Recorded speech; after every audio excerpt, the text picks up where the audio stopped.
yes, oh yes. It's a shining, shimmering, splendid Sunday. And this is Alwin Ignacio, the diva that you love. Together with me is Hello, this is Alex Brosas. Michael Maring Ultra Maldita, and you are watching the Kitty Show, Tarayana Talakayan Showbiz Edition. And imagine, we are 13 days away from Valentine's Day. Kaya, sa aming Easy Round, para sa aming Episode 6, pag-uusapan natin ang nag-iisang Papa P ng bayan, si Piolo Pascual, na nanggulantang ang kakisigan sa mga billboard sa isang bahagi ng Guadalupe. Mare, for someone who is 49, fit and hot, what can you say sa paandar nito ni Piolo Pascual para sa isang underwear and lifestyle brand? Deserve ba ni Papa P na ibuyang-yang ang kanyang pagkanyurap-nyurap na pangangatawan? More than deserving. Oh, why say you? Diyos Pakipaliwanag. Kasi, At his age, okay. my God, he refuses to age. Mhm. Di ba? Kita mo, the abs is there. Mhm. Di ba? Mhm. Yung kakisigan is there. Okay. Di ba? The machismo is there. Mhm. The sex appeal is there. Mhm. Everything is there. And what is even wonderful kay Piolo is that the kindness and the sweetness is always there. Tama. Yeah, oo. Diba? Hindi siya parang kinain o nilamon ng sistema. Oo. At sa totoo lang sa kanilang mga dahangs dati, si Papa P, si Jericho, si Dieter, dalawa lang talaga ang nanguluntoy. Diba? Nanguluntoy? Bakit? Nangaluntoy, tumanda ang itsura. The who? Parang natuyot. Carlos Agassi And the and other one? Bernard Palangka.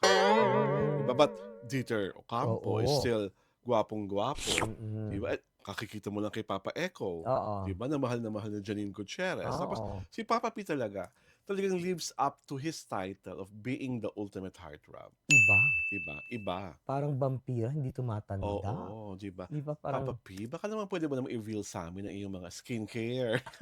Ano ba ginagamit ng isang Piolo Pascual para maintain ang Actually, I looks? think what keeps him going physically is the discipline.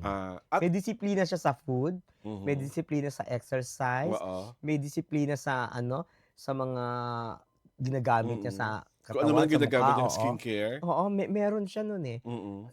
So, ang bottom line, you have to have discipline. Yes. Mm-mm. At talagang, ako talagang more than anything, ang nakaka-endear kay Piolo is that he really cares for the entertainment press. Mm-mm. Diba? Pagkausap mo siya, pag nakikipagkwentuhan Yeah, siya he's sa'yo, genuine. genuine. Mm-mm. Walang put on, walang alam mong umaarte para sa promo. Oo. Hindi na umaarte ng bait-baitan kasi prestong mga to. Oo. He's always been like that ever since, I think, at lalo na ngayon, now that he's like fine wine, Mm-mm. mas maganda siyang makisama sa I remember kasi nung when they were doing sila ni Kyle Echari, ano ba yung soap yun? Oo, Sagrado. Familia Pamilya Sagrado. Sagrado.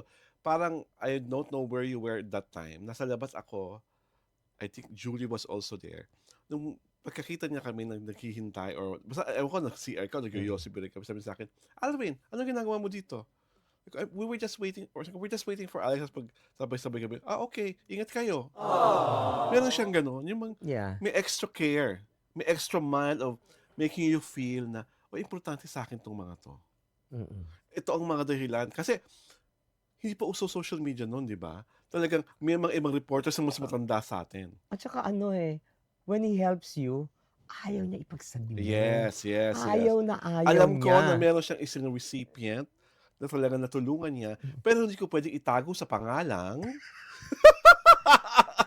Dahil gusto ni Papa P, whatever happened between him and that reporter, whatever kind of help ang inabot niya dun sa nangangailangang taong yon, it's a sacred secret for them. Tama ba ako doon? Yeah. Di ba? Oo. So, kung sino man ang recipient na yon, ang makasabi ko lang, Papa P, kailan naman ako? Char!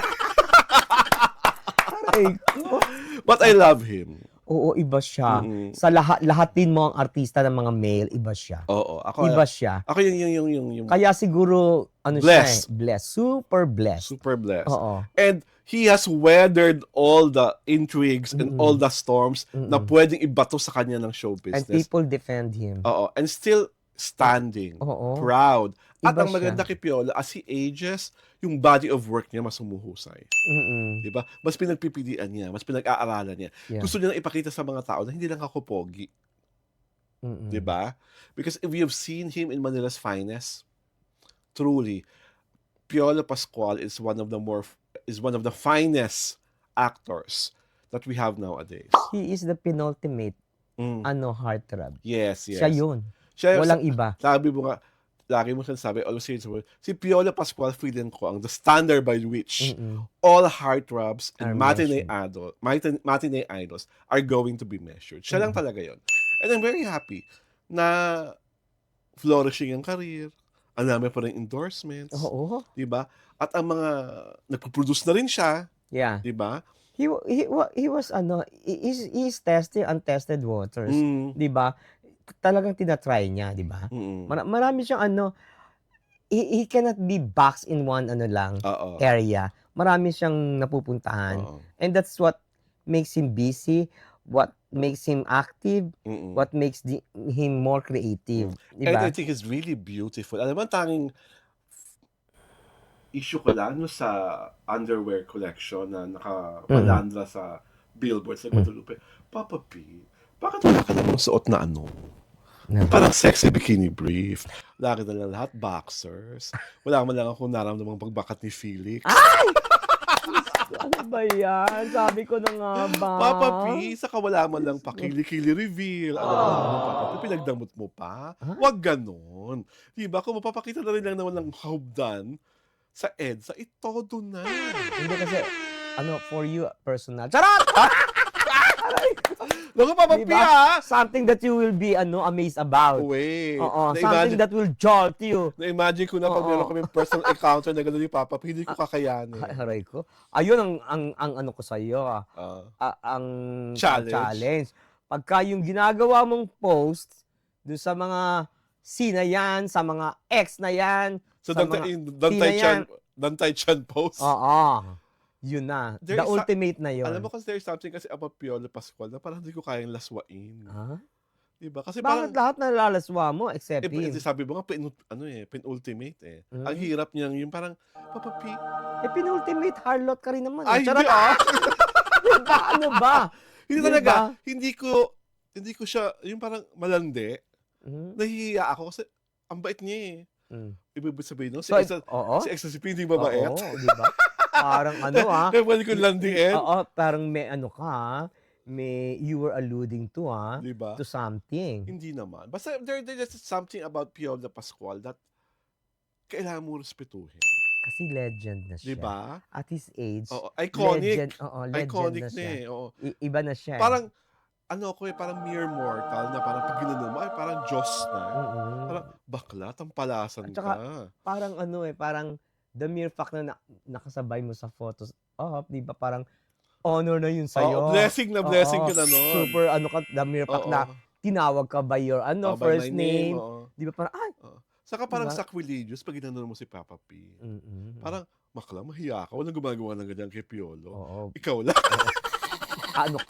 Tawag dito, you will be vilified. Yes. Diba? I will be vilified kasi maraming maingingit. Oo.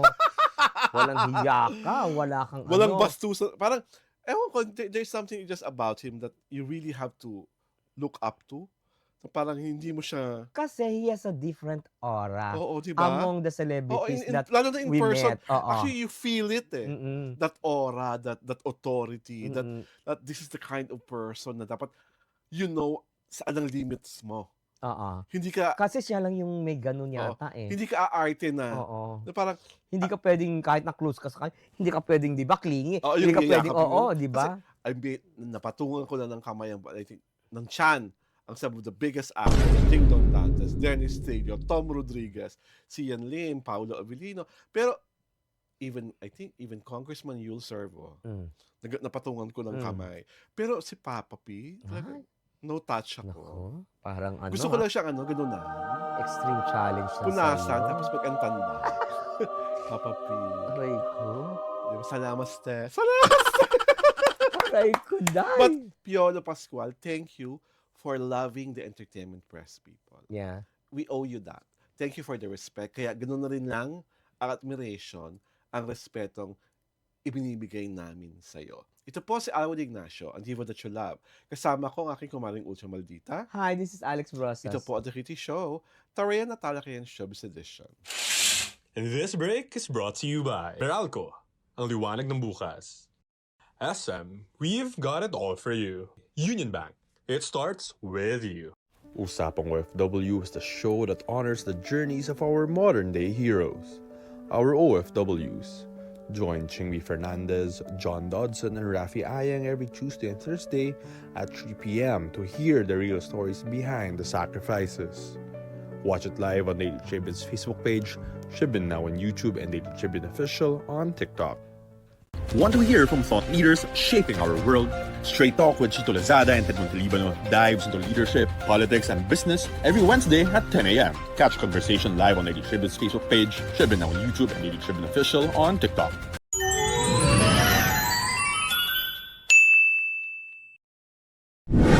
Kasi naman, ba't bumalik pa? Ay, bakit ayaw mo? Wala naman masyadong naghahanap. Parang ewan ko na lang. Tatalo na nga't lahat. Bumalik pa? Ayan.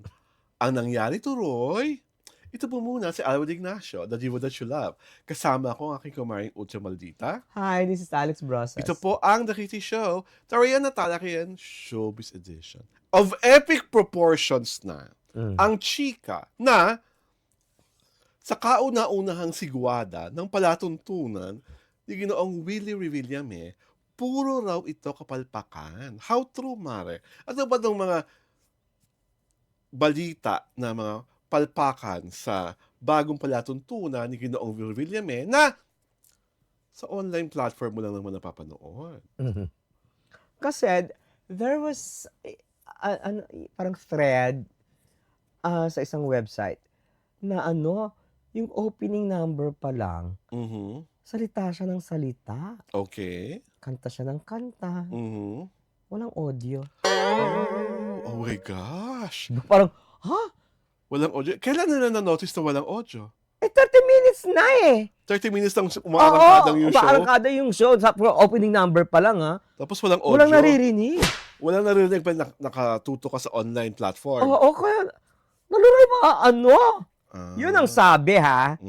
Were we able to watch it? Or, No, of course I will not. Okay. Excuse me, no? So yun ang kumalat na balita. Oo, yun ang kumalat na balita. Pagkatapos, sabi the same website, kasi nag-comment yung mga tao, hindi mo, kalahati lang yung nakikita.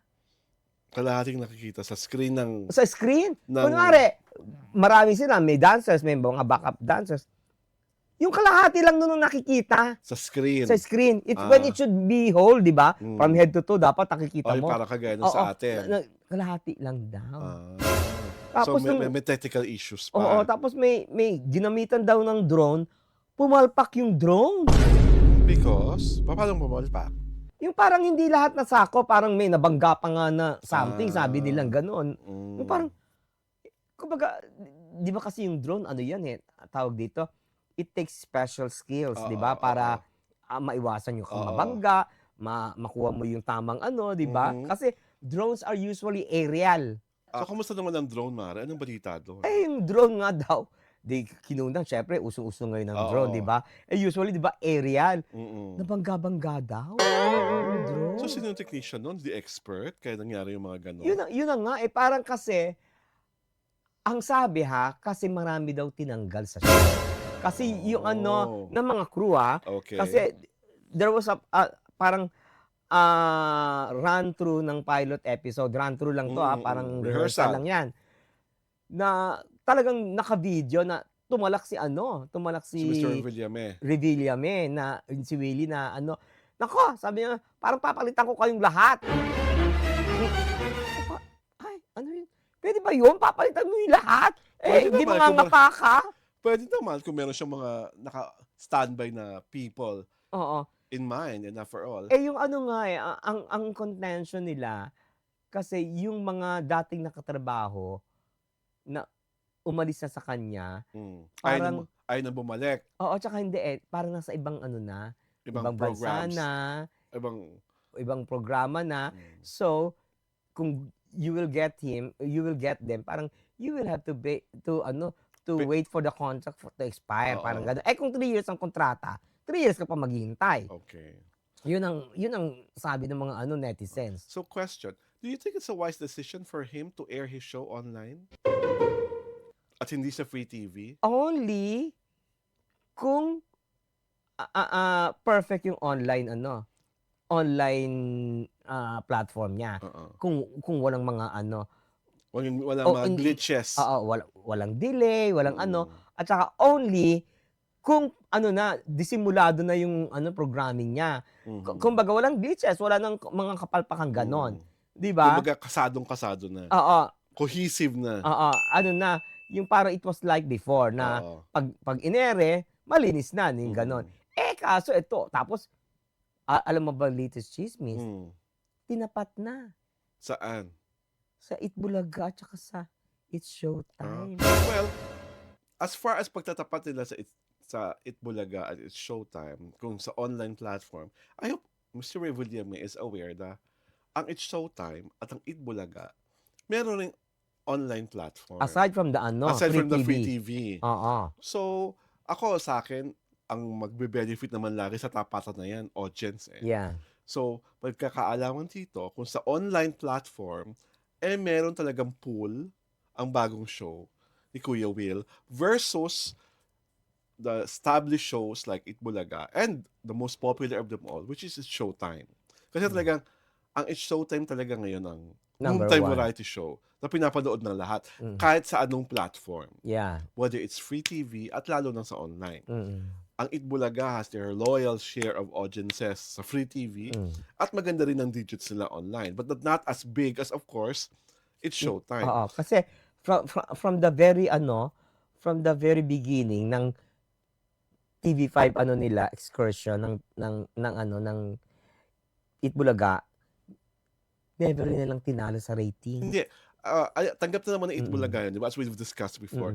Hindi na issue sa Itbulaga. Alam na nila na It's Showtime na namamayagpag ratings-wise. Sa kanila kasi, ang habulan nila, meron silang loyal set of advertisers na kung saan sila lumipat, dala-dala nila. At pangatlo, I think sila na ata pinakamataas ang ratings sa lahat ng show sa TV5. So whatever they get, happy na sila doon. Wala na kami ang parang highest rating show sa TV5. Whether it's a 1 digit or 2 digits, wala sila Kerr. Basta, yun ang magiging biggest block ng show ni Mr. Revillame. Kasi wala pa siya napapatunayan sa ganung time slot. For the longest time, dahil ba lagi siyang pre-programming ng news. For the longest time, di ba? Dati tanghali siya. Tapos naging panghapon, bago magbalita. So ngayon, binalik niya sa afternoon. Maganda yan kasi lahat naman ng mga tao ngayon, majority, may gadgets na, may computer na, may laptop na. So magkakakitaan in the next few days kung gaano ba talaga karami yung, ano matawag doon, concurrent views, di ba?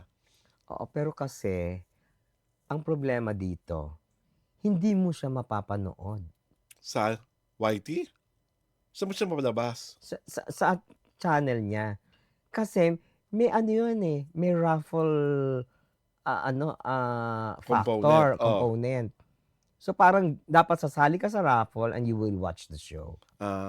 Yun ang catch. Kaya nga hindi yan tinanggap ng TV5 Kasi because of that component. Kasi parang lumalabas na, teka muna, parang kasi tataya ka Tataya ka yata ng 20, to my understanding parang gano'n ang mechanics. Para kang tataya ng 20 pesos, tapos parang mararaffle ka gano'n. Yun ang Oo. Kaya, parang siya, in a way, ang dating, parang naging online gaming, Oo, parang gano'n. Well, so, yun pa ang setback. Kasi, hindi, siyempre ang tao, gusto na pag-click, whether cellphone o ano, andyan na kaagad. Oo, di ba? Ikaw, kung talagang ano ka lang, kung fan ka o gusto mong manalo. Kasi ang premise naman nila, parang everyday may 1 million winner. Ayun nga, well, sa akin, kung ano man ang gimmick ni Mr. That's the Revillame, I hope pinag-aralan na lang maigi yan. Mm-mm. Dahil alam naman natin na nung siya ay tumakbo ng senador, ligwak ganun siya. So naway, itong online television program mo will not suffer the same fate.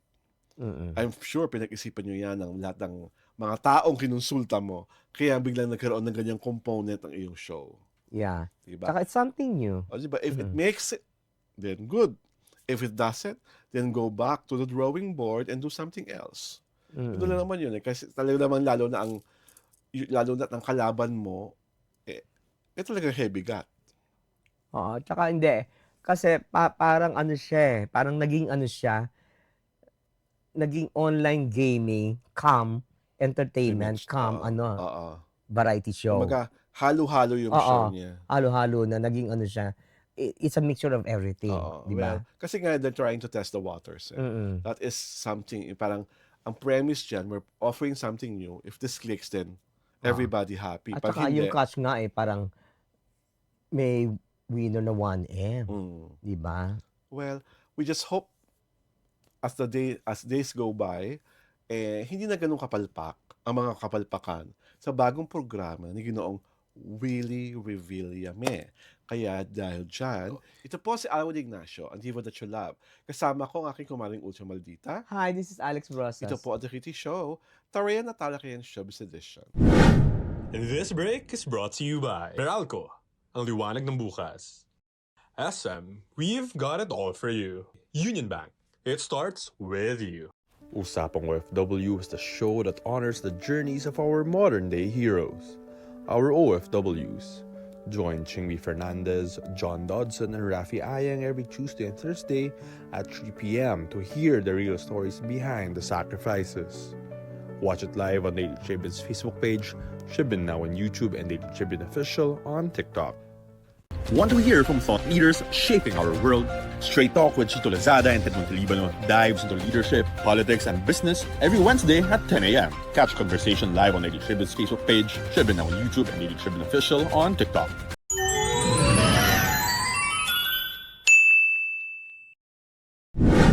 I am not very sure if this is a case of believe it or not, got to believe in magic, or podcast, paano ka ba talaga ginagawa? Ako po si Alwin Ignacio, ang diva that you love. Kasama ko ang aking kumaring Ultra Maldita. Hi, this is Alex Brosas. At ito po ang The Kitty Show, Tarayan at Talakayan Showbiz Edition. I'm sure majority are aware sa IG story ni Miss Chris Aquino. Meron siyang naging operasyon, naging successful naman ito, at meron siyang battery of a whole set of doctors who's trying their best to ensure that indeed she's going to give a good fight. At obviously, good fight naman talaga ang nangyari sa kanyang latest medical episode kasi nga sinabi niya na parang pag everything is rosy and everything is on the right track, parang gusto niya sumubok na magka-podcast. At nagtatanong na nga siya kung sakasakaling gagawa pa siya ng podcast, may manonood pa ba sa kanya? So Mare, ano makasabi mo sa latest na development na ito sa buhay ni Miss Chris Aquino? Well, you have to understand na there was a time, I think, was it last year, 2 years ago, na she dropped hints na she will do a show With Darla. with Darla. Yung ano, 'di ba? Parang talk show. Parang talk show o parang podcast nga din 'yon 'di ba? So that was more than 2 years ago. And now she's hinting. Hindi, parang that never materialized because after that announcement, lumala yung autoimmune system. Autoimmune deficiency, nadagdagan yung sakit niya, di ba? So, Na-shelve. So, ngayon, after this operation, bagong announcement. Bagong announcement. Kasi, ang kay Chris kasi, she should have announced it kung andyan na. Mhm. 'Di ba? Kung physically healthy na siya, 'di Mhm. ba? Kasi parang she was testing the waters kasi sabi mo nga, 'di ba? Kung Parang tinetest niya kung may manonood ba manonood. kayo, 'di Yes, ba? yes. Yung mga That was ganon. part of the if I Oo, remember part it of the correctly, the of IG the story. area of the IG story, 'di ba? It would have been better or it would have been best kung magaling na siya tapos binulaga na siya tayo. I watched for me in my very first podcast show na on this day ganon. Dapat ganon na lang. Kasi what she was she was asking for is to know whether she still has an audience. If she still has a public who's going to support her endeavor. Oo. That's how you see it. Oo, parang kasi ano yun tawag dito, you dip into the waters, tinitingnan mo kung gaano kalalim, and then kung kaya mo, lalangoy ka na. Or, lalangoy ka na, may kasama ka ng ibang mga tao na lalangoy. Pareho kayo. May mga katuwang ka Oo, na. may mga katuwang ka na. Okay. Kasi, at saka, pero, ano rin tawag dito, parang she's also giving hints na she is on her way to recovery. Kasi when you do a podcast, you have to interview. Yes. Paano yung interview, the interaction? 'Di ba? You're supposed to be Nakahiga lang sick palagi. na Oo. ka, 'di ba? Parang So, may wall ba? May ano ba? May wall between her and the subject matter na interview niya? Kasi she cannot be 'di ba? Can she? 'Di ba? She cannot mingle with other people. O saan gagawin 'yon? 'Di ba? Tapos lahat ba may nakaantabay na, 'di ba, medical experts? Kasi 'di ba, she has to be Oo. cared Surrounded about. by her Oo, 'di ba? medical team. Ako ang tingin ko naman, if she feels that she wants to do a podcast, I'll just give that to her. More than anything, I just really hope when that time comes, she is magaling na talaga. Because risky ang pagpo-podcast because sabi mo nga, it will involve so many people, not just her. And pwede rin naman kasi mag-podcast na nakaupo siya kunyaring ganyan, tapos naka-zoom naman yung isang tao. That can be a possibility. Pero ano yun hindi, ang podcast kasi live. Diba? Harapan. Parang magka-shared screen, ganon. I don't know kasi what is she thinking of what kind of podcast or whatsoever. Basta sa akin, Chris, sige, gusto mo yan. Ambition mo yan. Pangarap mo magka-podcast. Sa akin lang, bago mo talaga ambisyonin yan at hilingin at tanungin sa mga tao kung panonoorin ka ba, magpagaling ka muna ng bonggang-bongga. Pag magaling ka na ng bonggang-bongga, do what you have to do. Kasi ang nangyayari, ang dating, parang ito ka na naman. Magsasalita ka na naman ng ganyan. Tapos biglang, tapos biglang, ma-endanger na naman ng sarili mo kasi lumala na naman yung sakit mo. Kasi wishful thinking Ayun ang nga, nangyayari sa kanya. Ako, yung wishful thinking, walang masama doon Saka, pangalawa, pahay na naman niya yun O sige, mag-wishful thinking ka na wishful thinking. Malay mo, itong wishful thinking na to ang nagbibigay lalo ng desire sa kanya na magpagaling. Diba? It will always be a welcome sight na makita siya in a podcast show. Kaya nga sa akin, okay yung wishful thinking. Naway ibigay sa iyo ng universe. Naway lahat ng gamot mo tumalab bago yung actual date niyan. Pero mas maganda rin na magpagaling ka na naman unang bonggang-bongga. Tapos bulagain mo na lang kami. Wala nang announcement like, would you love to see me in a podcast? Emerald. Bakit ka lang namin, nakaupo, may mic. At saka, pag umpisa mong podcast, hindi Tuloy-tuloy pwedeng na ma-stop yan, di ba? Oo. It should be, Continuous. tuloy-tuloy. Continuous yun. Oo. Di ba? Kaya kailangan, yung bala mo for podcast, marami. Oo. Di ba? Kasi, kailangan, kaya ng katawan niya. Oo. Di ba? Not unless it's just At like, saka kasi maano yun. So, kung magpo-podcast tapos may guest siya, so parang, 'di ba, dadaan yung guest niya sa quarantine or Oo, whatever, 'di oo. ba? I'm Matindi. I'm sure kahit naman yung mga bumibisita sa kanya, Mm, I'm sure pinapadaan sa kung mm. ano-anong mga test at Oo, 'di ba may mga ano. or disinfection Mm, bago siya makalapit or makatabi or mm, makaakap, 'di ba? So I'm sure yung mga protocols na yun, yung mga health protocols na yun, gagawin in case the podcast is going to happen. If mm, it ever, if it even happens, mm. 'di ba? So sa akin, more than if that gives her hope, that gives her the yung giya ba tawag doon? The giya to be more excited on a Mm. daily basis. Podcast, podcast, happy podcast. O di sige, ibibigay ko na sa kanya yon. Pero sana magpagaling ka muna. Yung Yun, Arya yun, yun, yun ang unahin mo. yung Arya niyang yun, it gives an indication of how far she loves going back to what Yes, she it's does obvious. best. Oo. She's Talagang yun ang gusto niyang oo, mangyari. oo. That's Kasi very how obvious. long has she been out of the limelight? Oo, 5, 6 tagal-tagal na. years, di Oo. ba? Parang ganon. Kaya yun nga kasi, parang ang problema kasi sa sakit niya, di ba? Parang binibigyan siya, oy, gumagaling na ako, Mm. biglang aatake. Parang it's her baby step to Oo. get back To to get back. Yun nga, where kaya dapat she, before she even take that baby step, mm, she must make sure that her body oo. is really well. Dahil Yeah. nung nakikita ko sa sakit niya Mm. parang lagi na siyang parang on the verge, di ba? Kaya kami may announcement ay Mm. pagaling na ako, tapos biglang attack. Oo. Attack na naman ng mga, kung ano mang fungi ang uma-attack sa kanya. So, hihina naman siya. Magkaka-rashes naman, magkakaproblema na naman sa BP at kung ano-ano pa. Mm. So, the wishful thinking of a podcast is great, but our prayers are always with you. Kaya dapat magpagaling ka muna ng magaling ka na.